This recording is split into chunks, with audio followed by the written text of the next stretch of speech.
Hello friends, how are you? I have come before you with a new episode. Its structures are also a little difficult. If you can practice this regularly, learning English will become very easier for you. Let's start. তো বন্ধুগণ, চলুন আজকে নতুন একটি পর্ব নিয়ে আলোচনা করি। স্পোকেন ইংলিশের আমি আগেই বলেছি 150টি স্ট্রাকচার আমি আপনাদেরকে দিব। আশা করি এই স্ট্রাকচারগুলো যদি মনোযোগ দিয়ে একটু স্টাডি করেন তাহলে স্পোকেন ইংলিশের সমস্যাটা আশা করি সমাধান হয়ে যাবে যদি রেগুলার প্র্যাকটিস করা হয়। চলুন শুরু করি। আজকে পর্ব নম্বর 13। আজকে আমি আপনাদেরকে 5টি স্ট্রাকচার দিব বরাবরের মতো। আশা করি এই স্ট্রাকচারগুলো যদি আপনারা মনোযোগ দিয়ে আয়ত্ত করতে পারেন তাহলে আশা করি সফল হবেন। তো বন্ধুগণ, চলুন শুরু করা যাক। আজকে স্ট্রাকচার নাম্বার 92 থেকে শুরু হবে। দেখি 92 তে কি আছে। ইন এডিশন টু এর অর্থ হচ্ছে ছাড়াও বা সাথে বা পাশাপাশি। ছাড়াও বা সাথে বা পাশাপাশি। ইন এডিশন টু একটি বাক্য গঠন যা বোঝায় ছাড়াও বা সাথে। এটি প্রধানত একাধিক বিষয় বা কাজের তালিকায় অতিরিক্ত কিছু যোগ করার জন্য ব্যবহৃত হয়। এর দুটি স্ট্রাকচারগুলো হচ্ছে number 1 in addition to plus noun or gerund comma main clause. আরেকটা স্ট্রাকচার হচ্ছে main clause plus in addition to plus noun or gerund. এরপরে আসি example. Number 1 in addition to studying she also works part time। পড়াশোনার পাশাপাশি সে খণ্ডকালীন কাজও করে। Number 2 he speaks French in addition to English। ইংরেজির পাশাপাশি সে ফরাসি ভাষাও বলে। Number 3 in addition to being a good teacher he is also a talented musician। ভালো শিক্ষক হওয়ার পাশাপাশি তিনি একজন প্রতিভাবান সঙ্গীত শিল্পী। Number 4 we visited the museum in addition to the park। পার্কের পাশাপাশি আমরা জাদুঘরও পরিদর্শন করেছি। Number 5 in addition to her responsibilities at work she volunteers at a local shelter। কাজের দায়িত্বের পাশাপাশি তিনি স্থানীয় আশ্রয় কেন্দ্রে স্বেচ্ছাসেবী হিসেবে কাজ করেন। এখানে যতগুলো উদাহরণ রয়েছে ইন এডিশন টু এর অর্থ হচ্ছে পাশাপাশি। তো পাশাপাশিটি আমরা শিখে নিব। এই বাক্যগুলোতে ইন এডিশন টু ব্যবহার করা হয়েছে একটি বিষয়ের সাথে অন্য কিছু যুক্ত করতে। তো বন্ধুগণ, আমি বরাবরই বলি যারা এখনো আমার এই চ্যানেলটি সাবস্ক্রাইব করেননি দয়া করে সাবস্ক্রাইব করুন। আপনারা জানেন এই ভিডিও তৈরি করতে কত কষ্ট হয়। Please subscribe my channel. Structure number 93 as long as এর অর্থ হচ্ছে যতক্ষণ না বা যতদিন বা শর্ত সাপেক্ষে। as long as একটি বাক্য গঠন যা শর্ত বা সময়কাল বোঝাতে ব্যবহৃত হয়। এর অর্থ হলো যতক্ষণ না বা যতদিন বা শর্ত সাপেক্ষে। এটি বোঝায় যে একটি কাজ বা ঘটনা তখনই ঘটবে বা চলবে যতক্ষণ নির্দিষ্ট শর্ত পূরণ হবে। স্ট্রাকচার হচ্ছে দুইটি। Number 1 as long as plus subject plus verb comma main clause main clause plus as long as plus subject plus verb। এরপর আসি example. Number 1 you can stay here as long as you keep it clean। যতক্ষণ তুমি এটি পরিষ্কার রাখবে তুমি এখানে থাকতে পারো। Number 2 as long as you study regularly you will pass the exam। যতদিন তুমি নিয়মিত পড়াশোনা করবে তুমি পরীক্ষায় পাস করবে। I will help you as long as you ask for it politely. যতক্ষণ তুমি বিনয়ের সাথে চাইবে আমি তোমাকে সাহায্য করব। এরপরে আসি number 3, we can go hiking as long as the weather remains good. যতক্ষণ আবহাওয়া ভালো থাকবে আমরা হাইকিং করতে পারি। Number 5, as long as there is hope we should never give up. যতদিন আশা থাকবে আমাদের কখনো হাল ছেড়ে দেওয়া উচিত নয়। এখানে সবগুলোতেই যতক্ষণ বা যতদিন, as long as দিয়ে বুঝাইছে যতক্ষণ বা যতদিন, এটাই আমরা মনে রাখবো। এই বাক্যগুলোতে as long as ব্যবহার করা হয়েছে শর্ত বা সময়সীমা প্রকাশ করতে। এরপর আসে স্ট্রাকচার নাম্বার 94, হোয়াট ইফ। এর অর্থ হচ্ছে যদি এমন হয় যে বা যদি এটা ঘটে। হোয়াট ইফ একটি বাক্য গঠন যা সম্ভাব্য পরিস্থিতি বা কল্পনামূলক শর্ত বোঝাতে ব্যবহৃত হয়।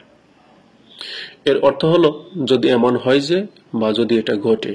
এটি সাধারণত প্রশ্ন বা কৌতূহল প্রকাশের জন্য ব্যবহৃত হয়। এর স্ট্রাকচার দুটি। Number 1, what if plus subject plus verb, main clause optional. Number 2, main clause plus what if plus subject plus verb. এরপর আসে example. Example number 1, what if it rains during the picnic. যদি পিকনিকের সময় বৃষ্টি হয় তাহলে কি হবে? Number 2, what if he doesn't agree to the plan. যদি সে পরিকল্পনায় রাজি না হয় তাহলে কি হবে? Number 3, what if we miss the train. যদি আমরা ট্রেন মিস করি তাহলে কি হবে? Number 4, what if she decides to quit the job. যদি সে চাকরি ছেড়ে দেওয়ার সিদ্ধান্ত নেয় তাহলে কি হবে? Number 5, what if you get lost on your way. যদি তুমি পথ হারিয়ে ফেলো তাহলে কি হবে? তাহলে আমরা এখানে বুঝতে পারলাম যে হোয়াট ইফ এটা দিয়ে বুঝাইছে যদি, তাহলে কি হবে। যদি এবং তাহলে কি হবে এটা আমাদের মনে রাখতে হবে। হোয়াট ইফ, যদি, তারপর হলো তাহলে কি হবে। এই বাক্যগুলোতে হোয়াট ইফ ব্যবহার করা হচ্ছে সম্ভাব্য শর্ত বা পরিস্থিতি সম্পর্কে প্রশ্ন করার জন্য। এটি ভবিষ্যৎ বা কাল্পনিক ঘটনার ফলাফল সম্পর্কে ভাবতে সাহায্য করে। এরপরে আসছি structure number 95, at least for. এর অর্থ হচ্ছে অন্তত। অ্যাট লিস্ট ফর একটি বাক্য গঠন যা বোঝায় অন্তত নির্দিষ্ট সময় বা উদ্দেশ্যের জন্য। এটি কোনো নির্ধারিত সীমা বা শর্তের ন্যূনতম পর্যায় বোঝাতে ব্যবহৃত হয়। এর স্ট্রাকচার দুইটি। Number 1, main clause plus at least for plus noun or period of time. Structure number 2, at least for plus noun or period of time, main clause. এরপরে আসি example. Number 1, stay with me at least for a few more minutes. অন্তত আরো কয়েক minute আমার সঙ্গে থাকো। Number 2, at least for today let's not talk about work. অন্তত আজকের জন্য চলো কাজের কথা না বলি। Number 3, you should take some rest at least for a walk. We should take some rest at least for a week. তোমার কিছু বিশ্রাম নেওয়া উচিত অন্তত এক সপ্তাহের জন্য। Number 4, at least for now we should focus on solving this problem. অন্তত এখন আমাদের এই সমস্যার সমাধানে মনোযোগ দেওয়া উচিত। Number 5, they agreed to stay at least for the children's sake. তারা থাকতে রাজি হয়েছে অন্তত শিশুদের জন্য। আমরা দেখছি এখানে at least for দিয়ে বোঝাচ্ছে অন্তত। এই বাক্যগুলোতে at least for ব্যবহার করা হয়েছে সময়সীমা বা ন্যূনতম প্রয়োজনীয়তা বোঝাতে। তো বন্ধুগণ, আরেকটি স্ট্রাকচার রয়েছে, শেষ স্ট্রাকচার আজকের জন্য। তো আমি আবারও আপনাদের কাছে আশা করছি যে আপনারা এখনো যারা আমার এই চ্যানেলটি সাবস্ক্রাইব করেননি, প্লিজ সাবস্ক্রাইব মাই চ্যানেল এবং লাইক কমেন্ট করে পাশে থাকবেন, এই আশা করি। যারা এখনো সাবস্ক্রাইব করেননি, প্লিজ সাবস্ক্রাইব করে দেন এখনই। না, এরপরে স্ট্রাকচার হচ্ছে 96। ফর দ্য সেক অফ, এর অর্থ হচ্ছে জন্য বা কল্যাণের জন্য। ফর দ্য সেক অফ একটি বাক্য গঠন যা বোঝায় জন্য বা কল্যাণের জন্য। এটি সাধারণত কোনো নির্দিষ্ট ব্যক্তি, উদ্দেশ্য বা কারণকে গুরুত্ব দিয়ে কিছু করার প্রেরণা বোঝাতে ব্যবহৃত হয়। এর স্ট্রাকচার দুইটি। Number 1, for the sake of plus noun or possessive pronoun, main clause. Number 2, main clause plus for the sake of plus noun or possessive pronoun.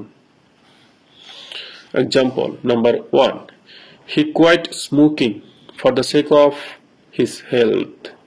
সে তার স্বাস্থ্যের জন্য ধূমপান ছেড়েছে।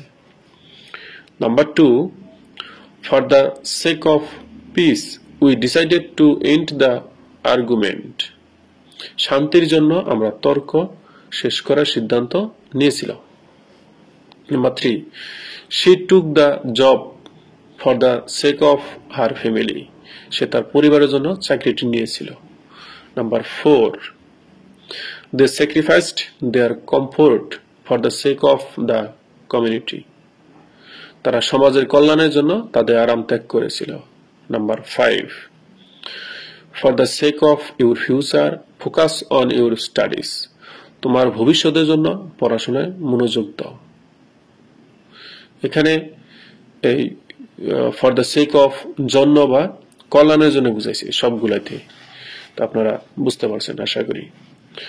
তো বন্ধুগণ, আমি 150টা স্ট্রাকচার দিব আপনাদের জন্য। আশা করি আর একটু বাড়াতে পারি। 150টা স্ট্রাকচার যদি আমরা রেগুলার প্র্যাকটিস করি, তো ইংলিশ বলা কোনো কঠিন কিছু হবে না। আসলে সকলেই চেষ্টা করি, চেষ্টা করলেই সফল হওয়া যাবে। তো এই বাক্যগুলোতে ফর দ্য সেক অফ ব্যবহার করা হয়েছে এমন কোনো কারণ বা উদ্দেশ্য বোঝাতে যার জন্য একটি কাজ করা হচ্ছে। তো চলুন আমরা সবাই প্র্যাকটিস করি রেগুলার যদি আমরা একটু প্র্যাকটিস করি এই স্ট্রাকচারগুলো নিয়ে, তাহলে আমাদের স্পোকেন ইংলিশে তেমন কোনো সমস্যা থাকার কথা না। তো সবাই ভালো থাকেন, সুস্থ থাকেন, সেই প্রত্যাশা করি। নিয়মিত প্র্যাকটিস করেন এবং পরিশেষে সবাই সাবস্ক্রাইব করবেন, এই কথা রেখে আজকের মতো শেষ করছি। আল্লাহ হাফেজ।